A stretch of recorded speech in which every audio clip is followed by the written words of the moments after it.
بنویس اسباب. من تشتم نمیشه برام بخورم. برو. اسباب بنویس.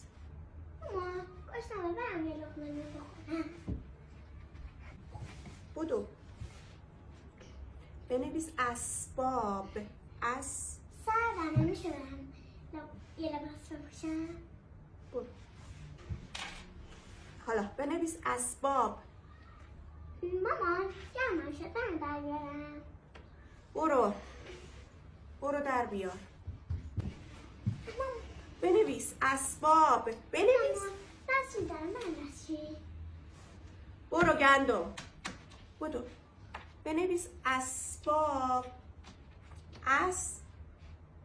اسباب. من یه کاری داشتم. من میدونم چی کار داشتی. It was at this moment that he knew. He fucked